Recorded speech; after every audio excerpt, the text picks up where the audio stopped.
Bueno, senador Iván Cepeda, es un placer y un gusto y un honor tenerlo aquí en Cambio. Quería decirle, ya pasó la época en que ustedes eran la oposición, ahora son gobierno y ahora es a ustedes a quienes les toca hacer la paz y nada menos que la paz total. ¿Cómo ve esa responsabilidad? Bueno, Patricia, primero una felicitación a Cambio por esa merecida distinción en la encuesta de los líderes de opinión, el panel que realiza cifras y conceptos. Veo que en muy poco tiempo Cambio ha cobrado una importancia y es reconocido como un medio serio que consulta a mucha gente en el país. Muchas Bien, gracias. eh, pues estamos ante una tarea que es, sin lugar a dudas, un gran desafío que tiene múltiples dificultades que no desconocemos, pero que queremos asumir con todas las fuerzas políticas.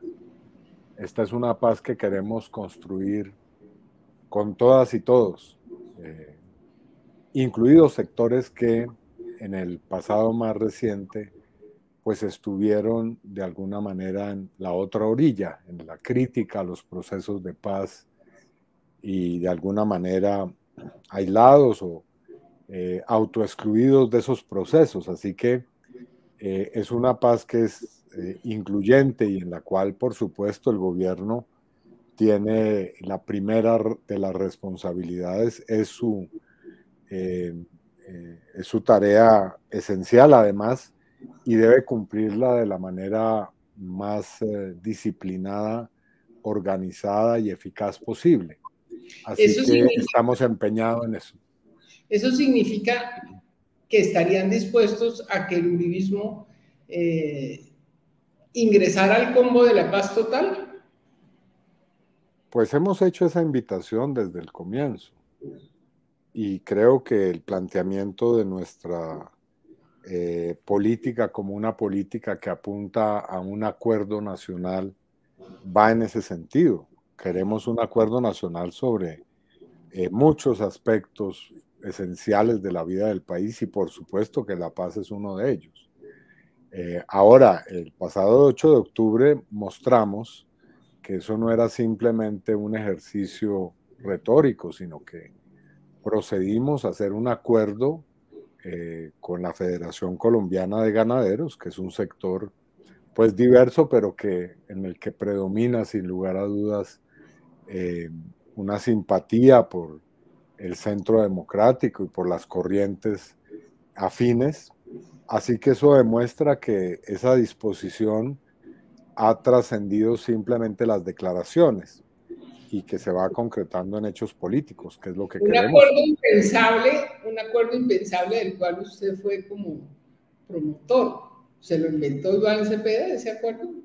¿Esa No, idea? yo creo que eso estaba ya en los discursos del presidente. El presidente lo dijo de manera reiterada, los esfuerzos por hacer la reforma rural en Colombia se han tropezado siempre con infinidad de obstáculos y era necesario llegar a, entre otros mecanismos, la compra de tierras. Igual, en igual sentido se había pronunciado la ministra de Agricultura, la doctora Cecilia López.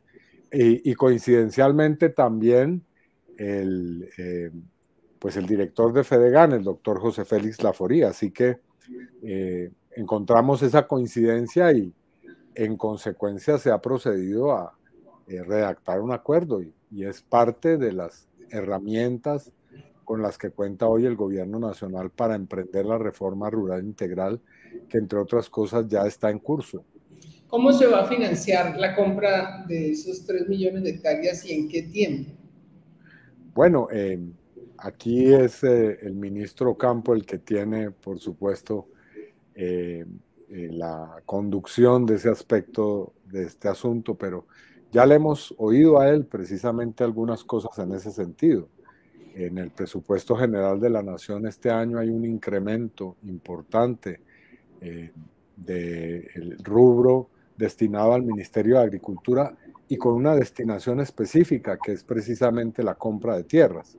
Se aumentó en 2 billones ese presupuesto, pero también ha habido un recaudo, o habrá un recaudo mejor importante a través de la reforma tributaria.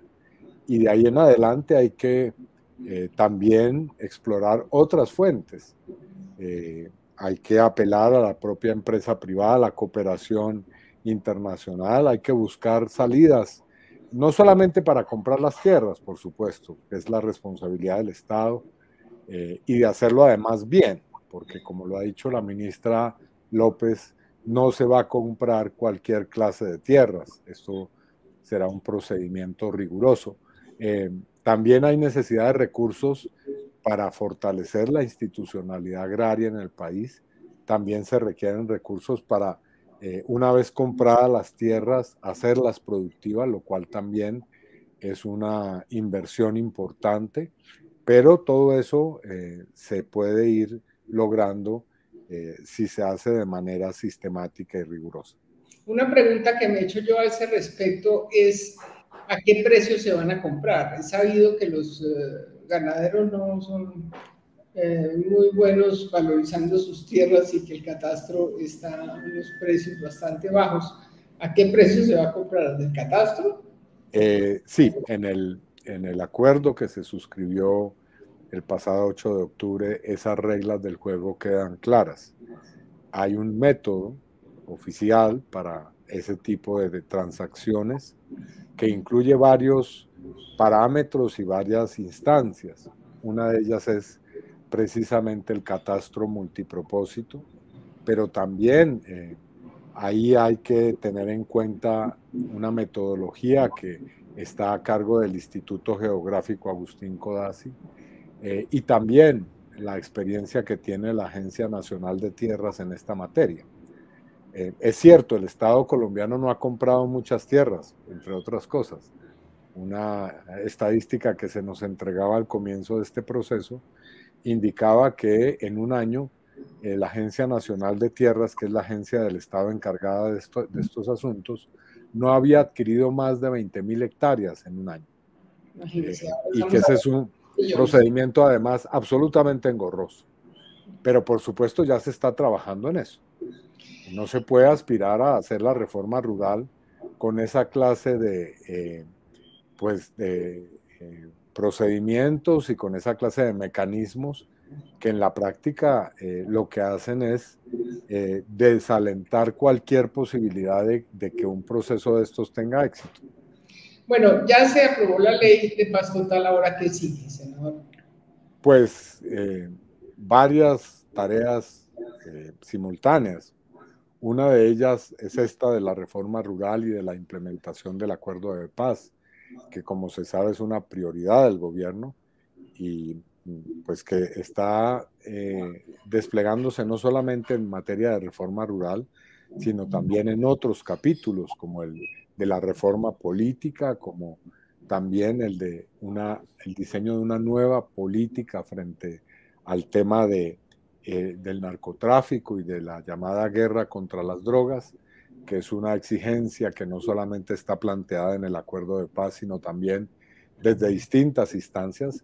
En estos días precisamente conocimos un informe de la Comisión Global sobre las drogas que fue presentado, entre otras personas, por el expresidente Juan Manuel Santos y otros expresidentes, y en el que hay un llamado precisamente a emprender un camino radicalmente distinto en esta materia. Pero digo, aparte de eso está la ley de sometimiento o acogimiento a la justicia, que es una parte importante de este diseño que se ha hecho. Esa es una ley que yo creo, viendo los tiempos legislativos, no se presentará este año, sino muy probablemente en el primer momento del año siguiente. E igualmente está el Plan Nacional de Desarrollo, el componente que tiene que ver con el capítulo de paz total que debe tener ese plan. Y por último, pues las tareas tal vez más complejas, aunque todas tienen su nivel de complejidad de las que he enunciado hasta ahora, pero es el comienzo en firme de diálogos y negociaciones. La primera de ellas, pues con el Ejército de Liberación Nacional, que todo indica está muy próxima a ser reanudada, pero también con otros grupos con los cuales el Alto Comisionado de Paz ha venido adelantando distintos acercamientos. Así Pero que no, como se ve es una agenda bastante variada. sí, pero no se ha mencionado la implementación del acuerdo de paz. Sergio Lo Jaramillo. lo dije al principio, la primera tarea. Okay. Y hemos comenzado con la reforma rural integral, pero también con la reforma política, con la jurisdicción agraria. Hay que decir que en estos 3 meses se logró avanzar sustancialmente en la aprobación de la jurisdicción agraria, que es sin lugar a dudas un pilar fundamental para avanzar en la reforma rural. Y ¿Qué como le lo decía también en el punto del narcotráfico, pero también habría que mencionar la Jurisdicción Especial para la Paz y el cumplimiento de las recomendaciones de la Comisión de la Verdad. ¿Qué le falta a la jurisdicción agraria para terminar de ser aprobada, digamos? Pues estamos ya en los últimos debates. Ya pasó por la comisión y la plenaria de la Cámara, también pasó por la comisión primera del Senado y ahora viene a la plenaria del Senado. Hasta Sí. donde entiendo es una ley ordinaria, así que muy pronto podremos tener esa ley en firme. Y una vez que exista la ley hay que emprender pues obviamente el diseño y la construcción de esa jurisdicción. Independientemente de toda la complejidad que implica la negociación de paz con el ELN, hay un tema álgido, que es la situación de Arauca y la guerra a muerte que hay entre las FARC y el ELN. Hubo Bueno, entre las disidencias, sí. disidencias, perdón. Alguno de las disidencias de las FARC que dijo que antes de que terminara el año tenían que haberles causado por lo menos 300 muertos al ELN. ¿Cómo se puede arreglar eso? ¿Cómo piensan ustedes manejar semejante lío? Bueno, no, ya lo estamos atendiendo. En el día de ayer estuvimos en Saravena, encontramos y reunimos con las principales organizaciones sociales, las fuerzas políticas, buscando precisamente un alto al fuego, haciendo un llamado a que sea consecuente con los anuncios de buscar el camino de la paz total, protegiendo la población civil. Y por supuesto aquí hay un componente que depende del Ministerio de Defensa, pero en lo que concierne a personas como yo, pues está toda la acción humanitaria y eso es lo que estamos haciendo. ¿Cómo está la situación de violencia en el país? La Fundación Pares sacó un informe en estos días en que dice que en los primeros 100 días del gobierno de Petro se presentó el pico de masacres más alto del año. También dice que los asesinatos de líderes sociales aumentaron en octubre, en cambio han bajado los homicidios de personas en proceso de reincorporación. ¿Cuál es la realidad de la situación de violencia hoy y por qué esos aumentos en las masacres y demás? Bueno, no, estamos en una situación que es muy compleja, especialmente en 4 o 5 regiones del país. Lo que está aconteciendo en Arauca, ya lo mencionamos, en Catatumbo, lo que ocurre en el departamento del Cauca, el departamento de Nariño y en el Bajo Cauca antioqueño. Tal vez debería mencionar también el departamento del Chocó. Probablemente hay otros lugares. Se trata de más de 250 municipios en los cuales hay una situación creada que tiene que ver con la proliferación de grupos armados que están enfrentados. Y en medio de ese enfrentamiento, quien lleva la peor parte es la población civil. Nosotros hemos diseñado distintas políticas frente a eso. Las estamos aplicando. Hemos creado en estos 100 días una cantidad importante de lo que hemos llamado puestos de mando unificado por la vida. Hemos recorrido el país, el alto comisionado, el ministro Prada, las comisiones de paz de Senado y Cámara, buscando precisamente encontrar salidas. Y a su turno el ministro de Defensa pues también está haciendo lo que debe hacer, es Pero decir, digamos, buscar la seguridad. en concreto, ¿cómo proteger a la población civil que es Pues la más damnificada del conflicto? además de aplicar políticas puntuales, aquí debemos avanzar en el camino de los acuerdos de paz. No hay otra posibilidad distinta. Se ha ensayado hasta la saciedad las otras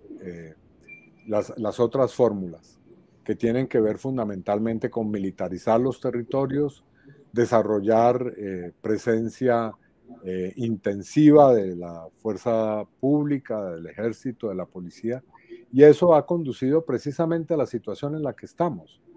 Es decir, no es por falta de militarización que estén ocurriendo hechos como los que estamos viendo. El anterior gobierno aplicó precisamente esa fórmula desde sus comienzos hasta el final y el resultado está a la vista. Sí. Entonces tenemos que avanzar en el proceso, los procesos de paz, tenemos que buscar la salida del conflicto, tenemos que desarrollar políticas sociales.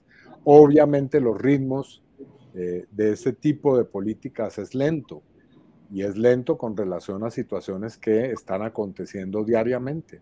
Y frente a esas circunstancias, pues el llamado que hacemos es a la acción humanitaria.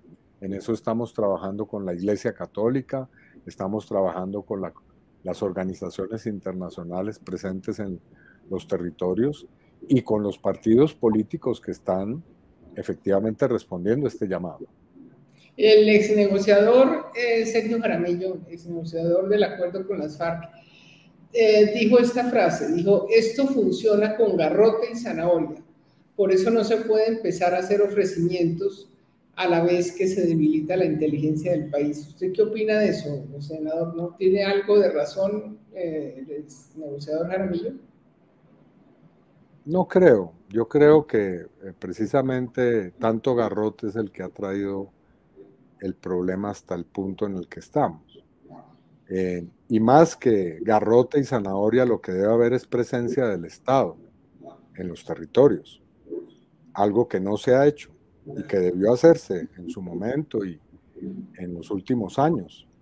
Eso es lo que garantiza que la violencia pueda realmente ceder. No es una combinación mecánica entre más fuerza y también promesas de negociación.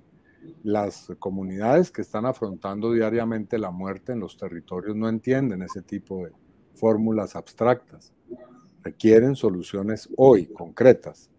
Y las únicas que podemos hoy aplicar seriamente es la de buscar acuerdos humanitarios.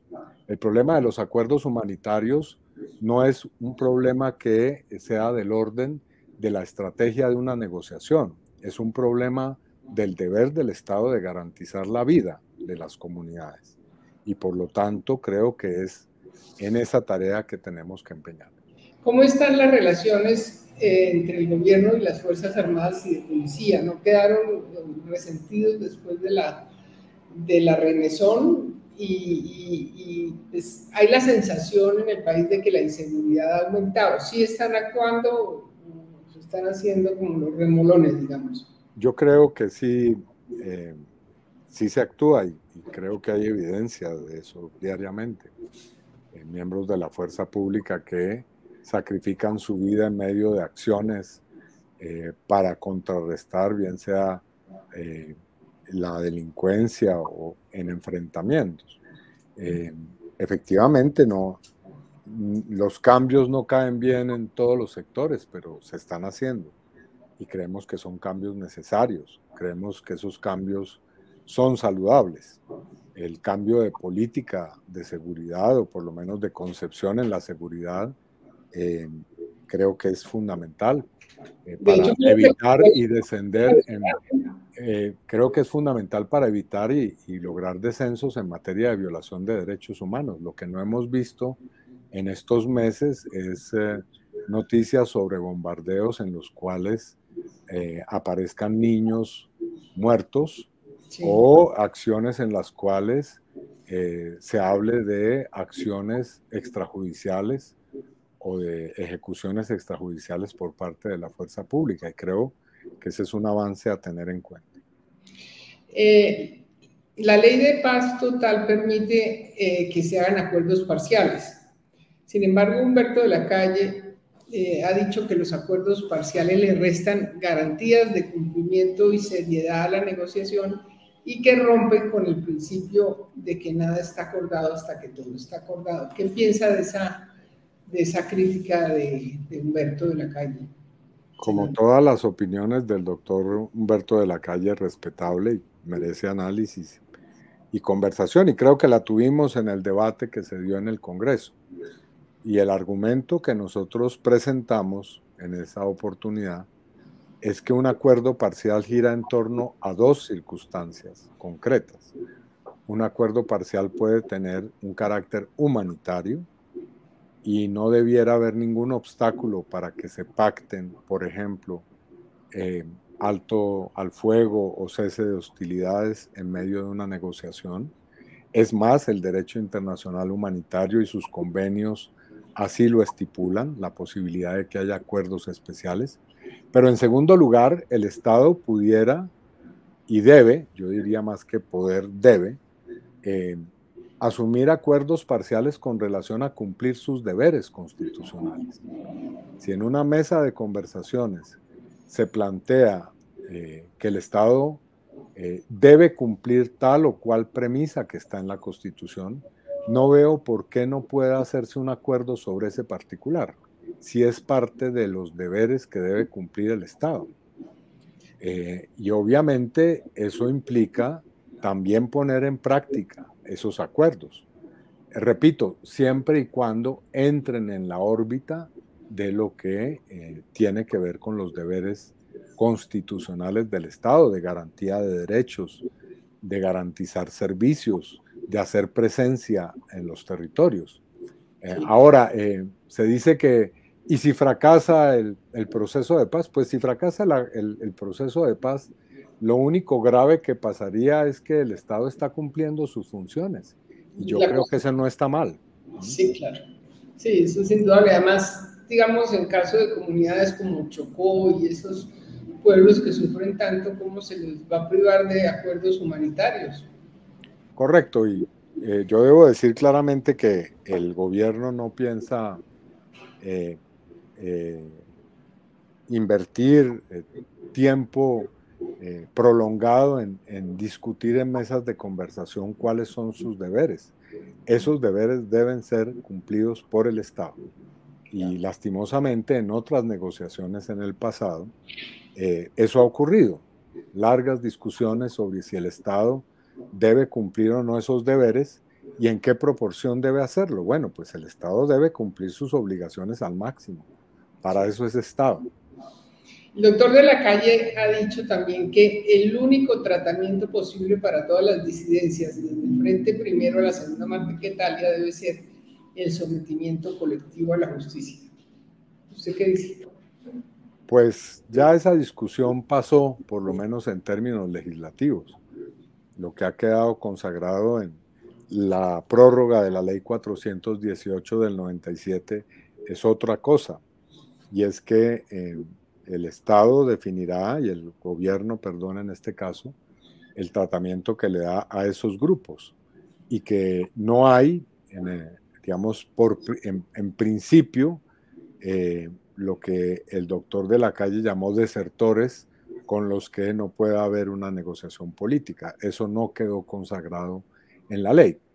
Ahora, pues seguramente se podrá, como me imagino se hará, demandarlo ante la Corte Constitucional y allí tendremos otros debates, pero lo que hoy está vigente es que se pueden entablar procesos de diálogo y que con las llamadas disidencias podrá el gobierno eventualmente tomar las decisiones que considere son las más pertinentes y conducentes.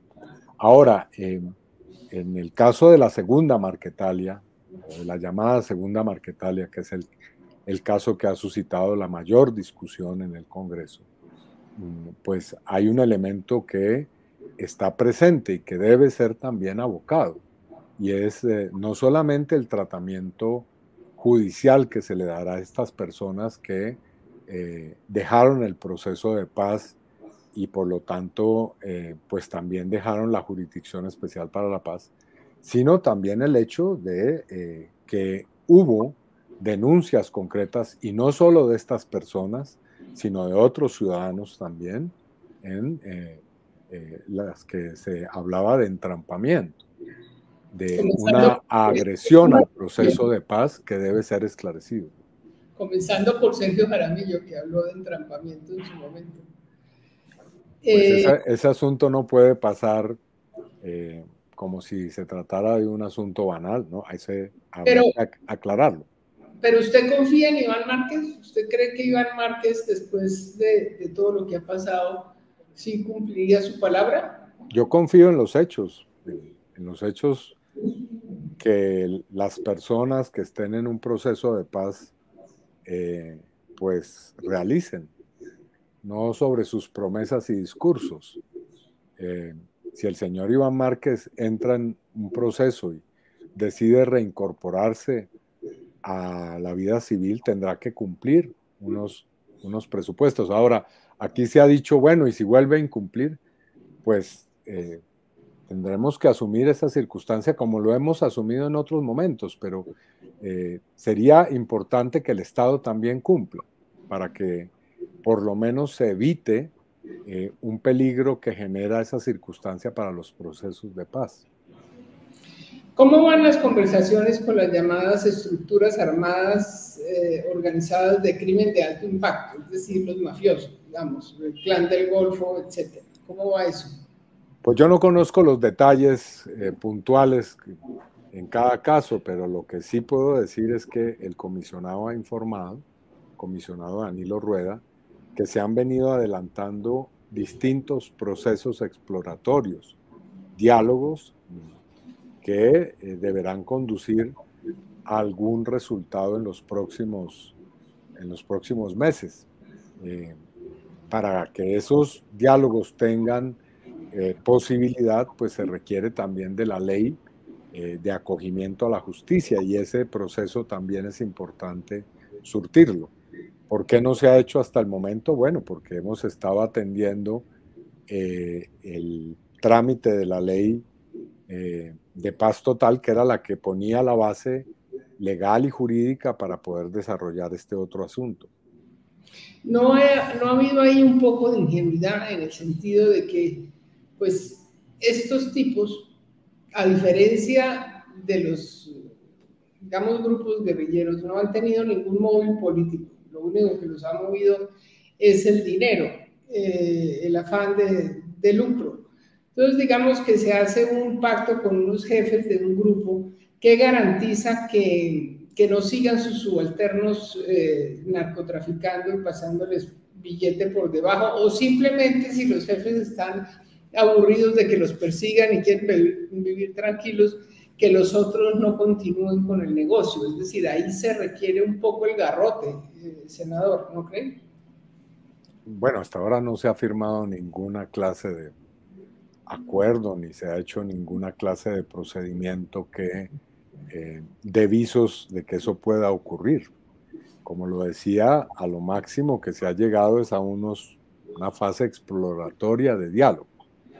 Pero en la ley que aprobamos en el Congreso hay unos parámetros claramente establecidos en los que se exige que los grupos que quieran abocar el camino del acogimiento o sometimiento a la justicia deben cumplir unos requisitos que están claramente establecidos y que seguramente se reforzarán en la ley que vamos a aprobar en el Congreso después del mes de febrero.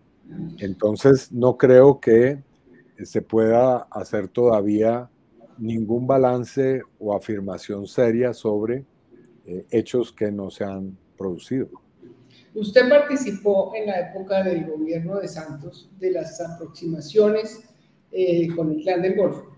¿Por qué no nos cuenta un poco hasta dónde se llegó, por una parte, y por otra parte, pues hasta donde entiendo, Otoniel estaba muy interesado en contar muchas cosas y estaba empezando a contarlas ante delegados de la Comisión de la Verdad que hablaron con él y lo extraditaran de un momento a otro así rapidito. ¿Por qué no nos cuenta un poco cómo se avanzó ahí? Pues eso es cierto, ese proceso avanzó de una manera significativa. Se desarrolló por, si no estoy mal, 2 años, bajo la supervisión de la Fiscalía General de la Nación y en un momento determinado bajo la conducción del señor vicepresidente de ese momento, el general Oscar Naranjo.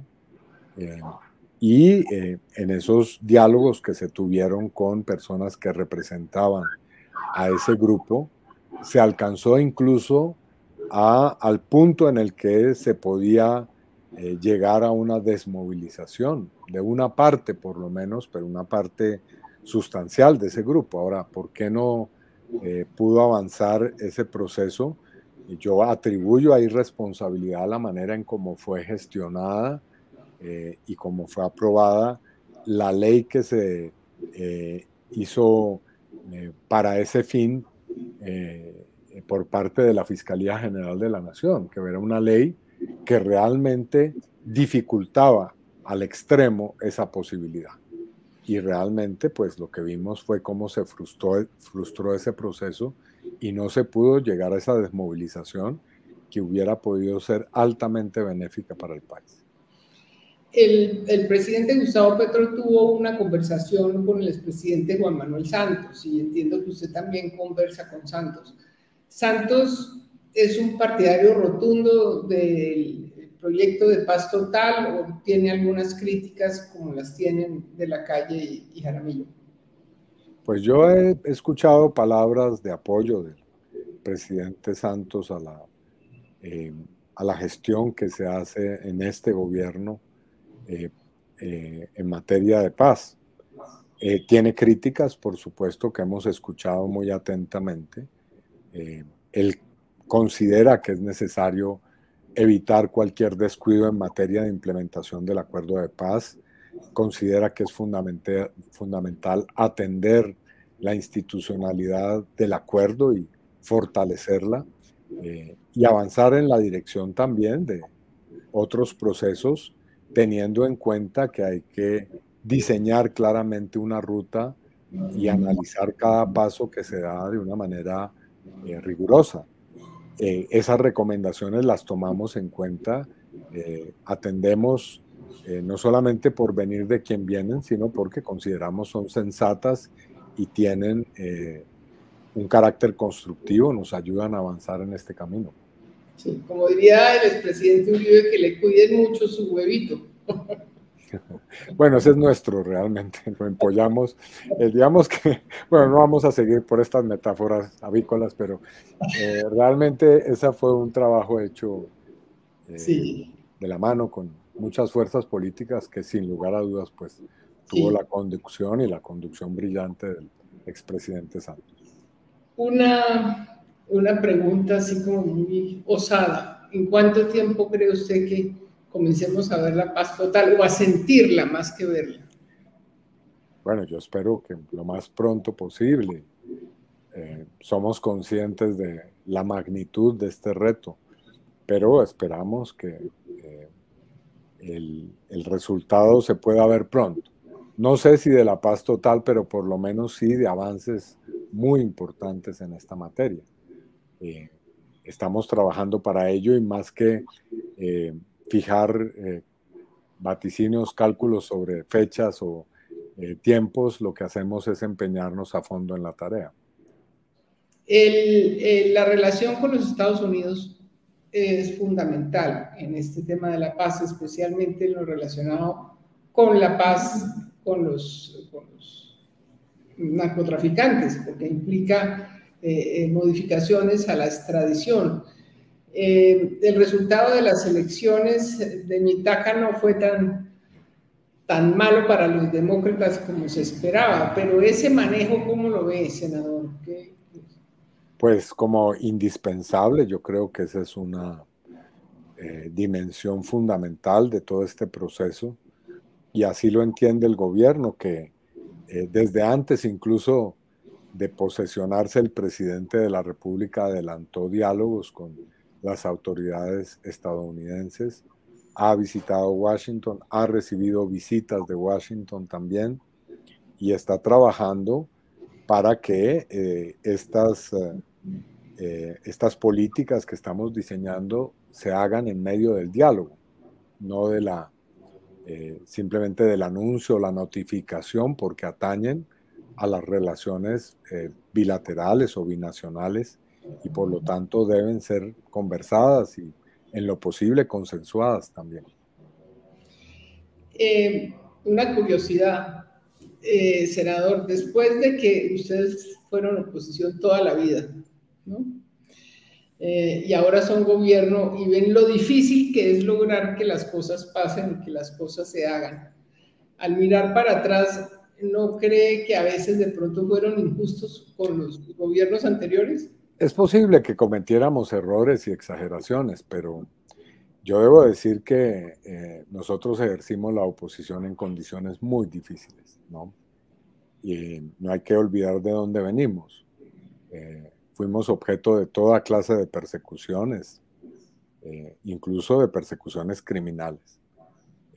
Obviamente eso no justifica ninguna clase de exageración o de comportamiento extremista.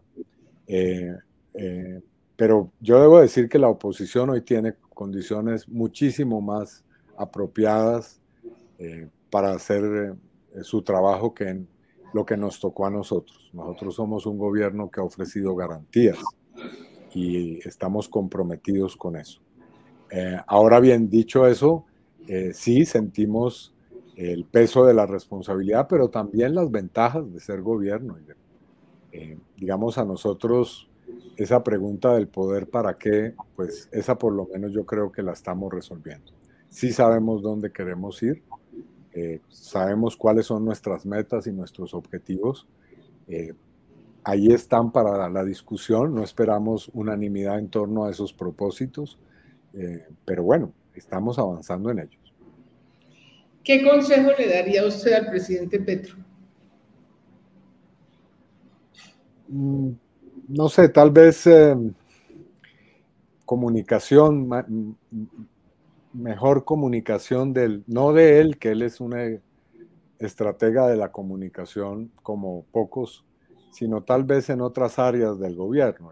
Creo que allí ha habido a veces falencias. Creo que es necesario coordinar mejor esos mensajes que a veces pues son complejos, tienen que ver con políticas que son difíciles y que requieren una pedagogía y una explicación diaria que deben hacer también otros funcionarios en el gobierno nacional. Veo que eso ha mejorado con designar al ministro Prada como vocero, pero todavía ahí hay un campo a perfeccionar.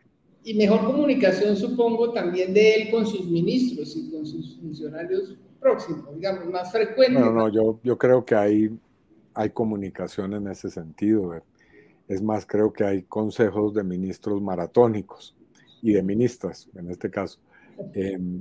Yo creo que es más bien en la política diaria, en cómo afrontar las situaciones concretas que hay que afinar esa coordinación un poco. Bueno, y un poquito de aprendizaje de puntualidad, ¿no le parece? Bueno, ahí no voy a decir nada, para ser franco, porque... Bueno, ya para terminar, lo veo bien de salud, senador. Gracias. ¿Cómo ha sido este proceso de recuperación suya en medio de tantas tensiones y tanto trabajo y tanto estrés y tantas amenazas y tanto problema? ¿De dónde ha sacado fuerzas? Pues a veces es difícil, pero precisamente de ese trabajo que nos entusiasma tanto y que tiene sin lugar a dudas también recompensas, ver que los cambios comienzan a operarse. Y ahora tengo pues un ejemplo a seguir también en el Senado, que es el de mi colega Roy Barreras, que lo está haciendo muy bien también, sí, a pesar de tener una situación muy similar. Muy, muy impresionante el valor de los dos. Bueno, usted quisiera agregar algo, senador. ¿Hay algún tema que quisiera enfatizar? Pues no, yo agradezco mucho, Patricia, esta posibilidad, porque siempre es importante explicar, dialogar sobre todo lo que está ocurriendo, no estamos exentos de errores y de equivocaciones, pero precisamente por eso es importante el diálogo. Bueno, pues muchas gracias, ha sido muy interesante y ha sido muy placentero tenerlo acá. Mucha suerte. Gracias, gracias siempre, Patricia, un abrazo.